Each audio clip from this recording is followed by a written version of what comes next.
Hello again. Day 2 of week 2, and as always we're going to start with a Bible reading. And this day's Bible reading is from Luke chapter 2 verses 8 to 12. And this is what it says. And there were shepherds living out in the fields nearby, keeping watch over their flocks at night.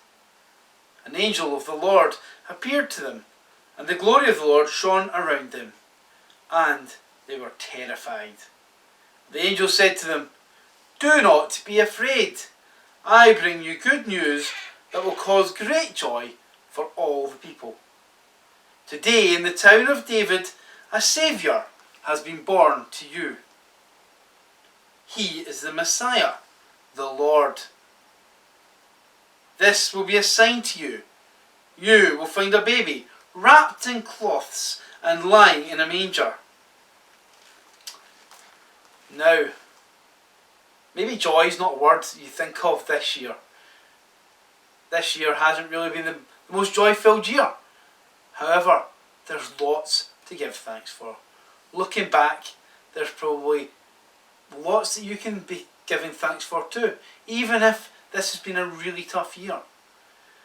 And for the shepherds out in the hills in the freezing cold, terrified by these angels, joy was probably the last thing that they were thinking about.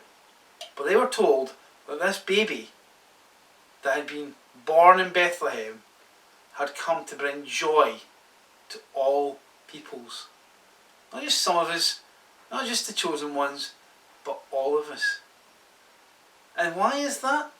Because that baby has come so that we can be friends with God. Came to make a difference.